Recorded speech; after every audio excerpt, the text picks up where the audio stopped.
mes chers amis, mes chers camarades, on a pensé à nos martyrs, et je voudrais avoir une pensée toute particulière aujourd'hui pour un camarade qui était présent ici avec nous l'année dernière. Je pense évidemment à Guillaume, que certains parmi vous connaissent. Et je veux avoir une pensée pour lui, pour ses proches, pour ses camarades. C'était un camarade, un ami fidèle, un militant nationaliste de longue date. Donc je veux que nous ayons une pensée pour lui.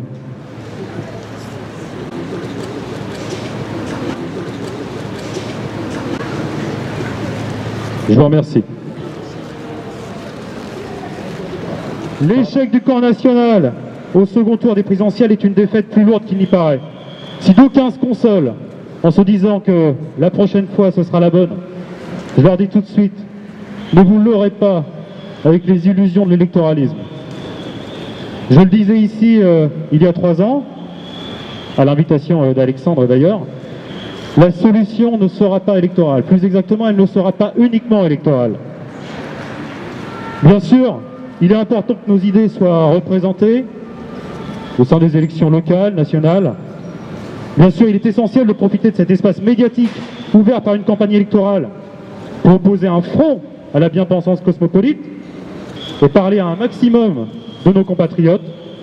Mais croire que notre salut dépendra du verdict des urnes à l'issue d'une campagne électorale inique, tissée de polémiques, de scandales politico-judiciaires, c'est un leurre dont il s'agit de s'immuniser définitivement. Depuis des décennies, le camp national participe à toutes les élections et pourtant, rien n'a réussi à endiguer la marche infernale de ce qu'ils appellent le progrès.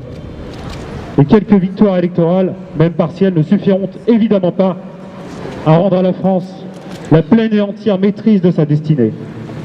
Alors que nous sommes devant Sainte-Jeanne d'Arc, devant cette belle statue de Sainte-Jeanne d'Arc qui est l'exact opposé de la prostituée de Marianne républicaine, à moins d'1 kilomètre de nous, se déroule l'intronisation du bankster Macron. Comme vous l'avez vu d'ailleurs tout à l'heure, des hélicoptères survolaient la zone pour le surveiller. Parce qu'ils savent, mes amis, ils savent que nous avons la virile impatience d'aller reprendre notre pays. Ils savent qu'il vaut mieux mettre des armées de CRS, de militaires et des hélicoptères pour nous éviter d'aller franchir les portes de l'Élysée, de le sortir et de l'induire de goudron et de plumes. Mes chers amis, je voulais aussi aujourd'hui en profiter pour rendre hommage évidemment à notre Sainte-Jeanne d'Arc, mais également à nos martyrs. Pensons à Sébastien Desieux, militant nationaliste tombé en 94, poussé par les policiers du haut d'un bâtiment. Cet esprit unitaire qui sera nécessaire dans les années qui viennent plus que jamais, car nous voyons bien que dimanche dernier a été élu, non pas par hasard, mais une élection organisée, un candidat qui est ni plus ni moins que le représentant du mondialisme et de la haute finance internationale.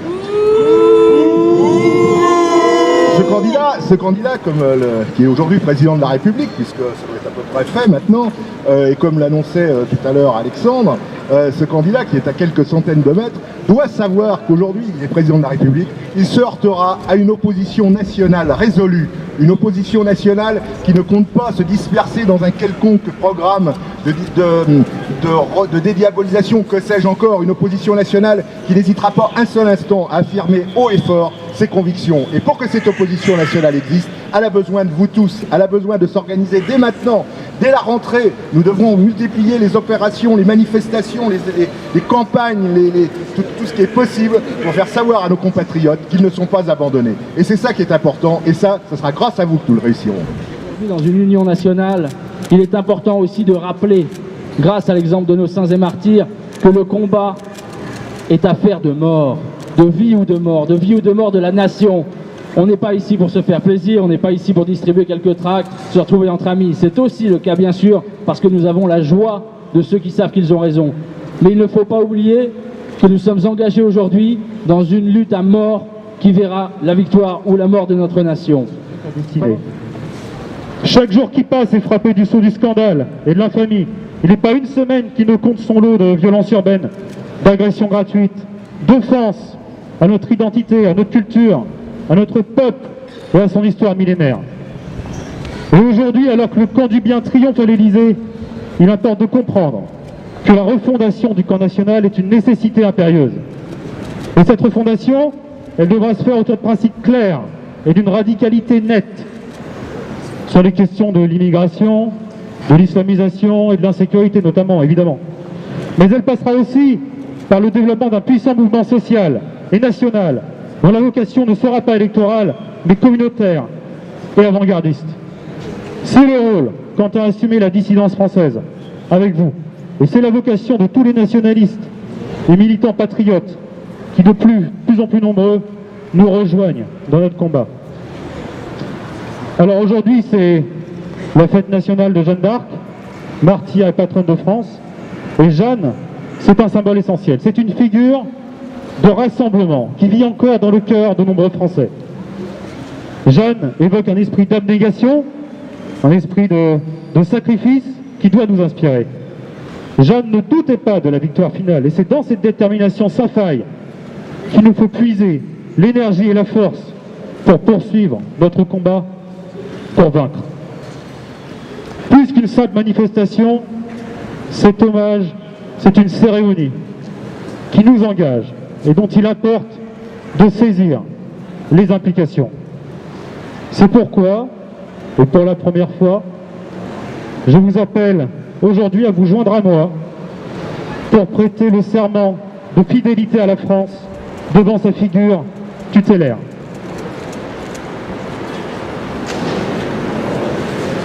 Devant toi, Jeanne, martyre et patronne de France, nous jurons de servir la nation dans l'honneur et la fidélité.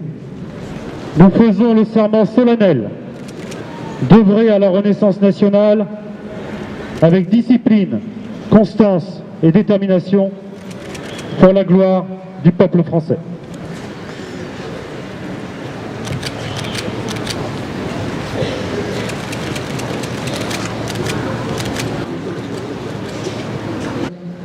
Le combat continue et la reconquête commence ici et maintenant.